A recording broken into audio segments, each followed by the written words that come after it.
Good Wednesday afternoon. Thanks for joining us on KARE 11 News Now. I'm Lauren Lemanchek. Now let's get to your headlines.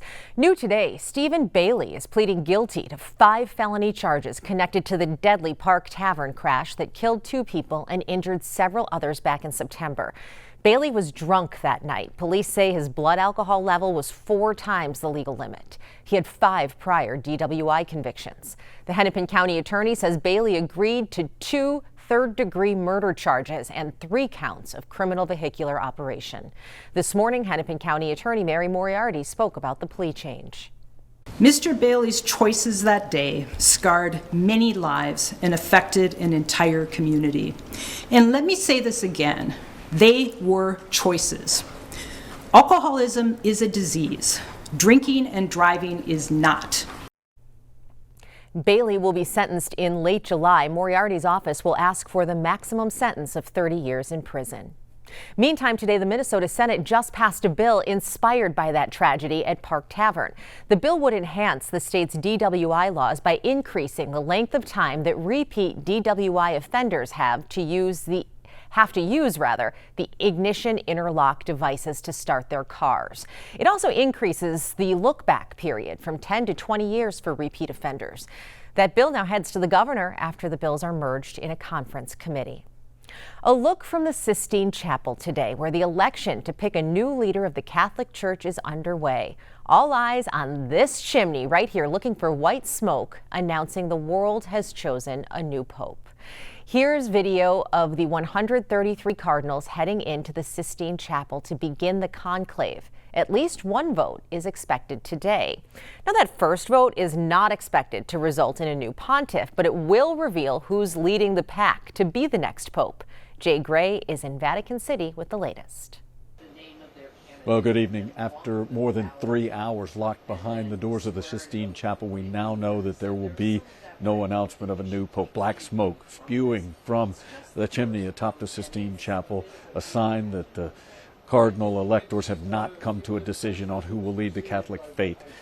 They will go back to their dorms here at the Vatican, spend some time talking and having dinner, obviously. It was a long session, again, over 3 hours where they were voting. This is the first vote of this conclave. It starts again tomorrow in the morning, 2 votes in the morning, a break if there's no decision, and 2 more votes in the afternoon, and that pattern repeats until they have a 2/3 majority and elect a new leader of the Catholic Church. So that's the very latest right now from here at the Vatican. Again, black smoke, no election of the Pope this evening.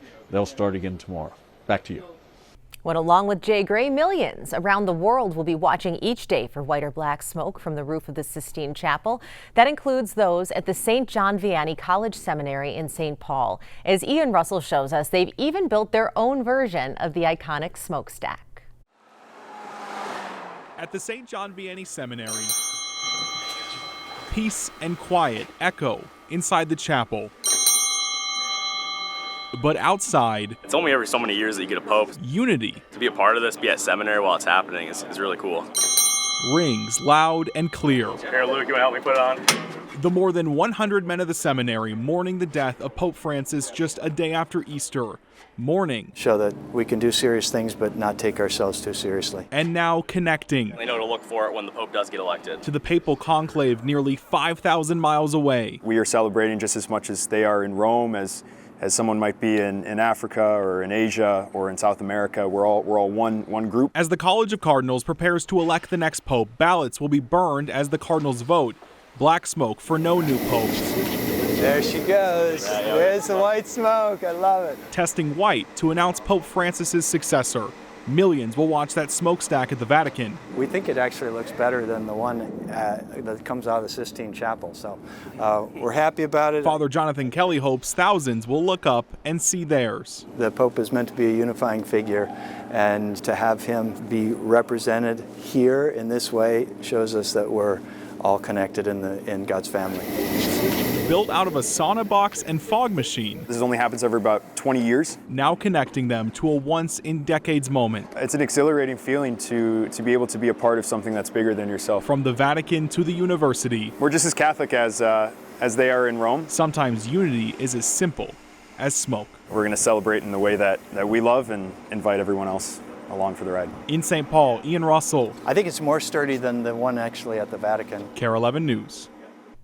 They're pretty proud of their creation. The seminarians told Ian that they'll be on Pope watch, ready to wake up everyone else once the new Pope is elected. No matter how early in the morning, they say they'll play music and have a celebration once that happens. A live check of the markets this afternoon as Wall Street reacts to the central bank deciding to hold steady on interest rates.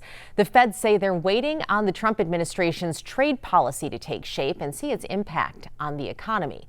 A post-meeting statement noted the volatility and how that's factoring into policy decisions. It reads in part, uncertainty about the economic outlook has increased further. The committee is attentive to the risks to both sides of its dual mandate and judges that the risks of higher unemployment and higher inflation have risen. For the first time later this week, Trump trade officials and Chinese trade officials will meet face-to-face to start working on a trade deal. Right now, the U.S. is imposing a 145% tariff on Chinese goods coming into our country. China imposing 125% on U.S. goods coming into their country. Both agree this is not sustainable, but say both sides need a fair shake on trade before any deal's reached. Treasury Secretary Scott Bessent will be involved in these talks. We have shared interest that this isn't sustainable, as I said before, especially on the Chinese side. And 145%, 125% is the equivalent of an embargo. We don't want to decouple. What we want is fair trade. My sense is that this will be about de-escalation, not about the big trade deal. But we've got to de-escalate before we can move forward. U.S. Trade Representative Jamieson Greer in a statement said, quote, at President Trump's discretion, I am negotiating with countries to rebalance our trade relations to achieve reciprocity, open new markets, and protect America's economic and national security. There's 1 day left to go until Russia's unilateral 3-day ceasefire is set to begin in Ukraine. Russian President Vladimir Putin wants the truce to coincide with his country's Victory Day celebrations on Friday. But amid the preparations, Ukrainian drones attacked Moscow for the second straight night on Tuesday. Vice President J.D. Vance has been involved with peace talks between the countries and says right now they're not close on a long-lasting deal. I wouldn't say that the Russians are uninterested in bringing this thing to a resolution. What I would say is right now, the Russians are asking for a certain set of requirements, a certain set of concessions in order to end the conflict.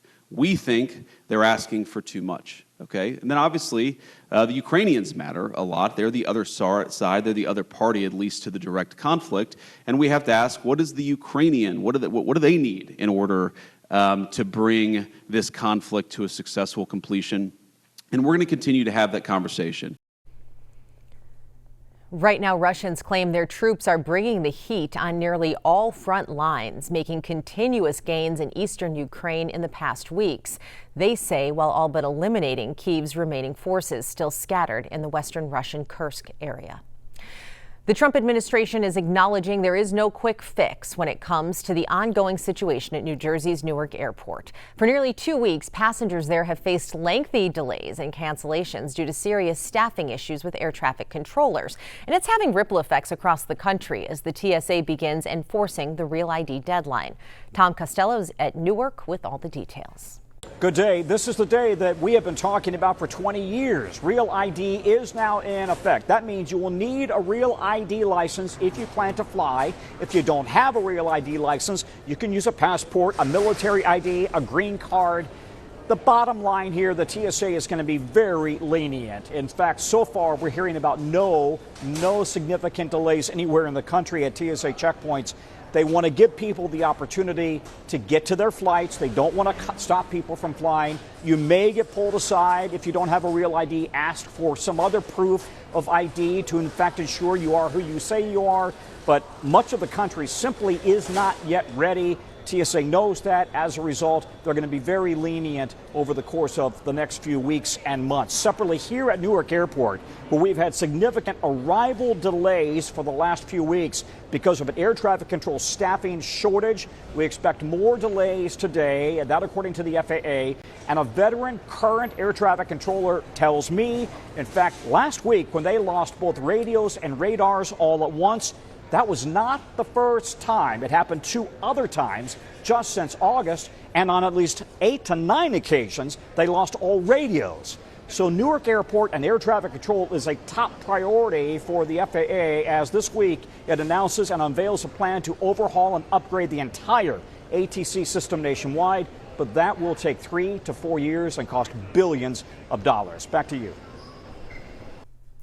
Switching gears now to a brand new report by the Minnesota Department of Education showing graduation rates hit a record high last year.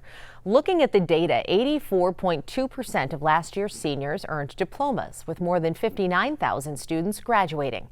Gains were seen across all major student groups, including American Indian, Black, Hispanic, Asian, and white students. The same goes for English learners and students with special needs. The report also shows the achievement gap is narrowing. All eyes on the Minnesota Frost tonight as they begin their PWHL playoff run to defend their crown.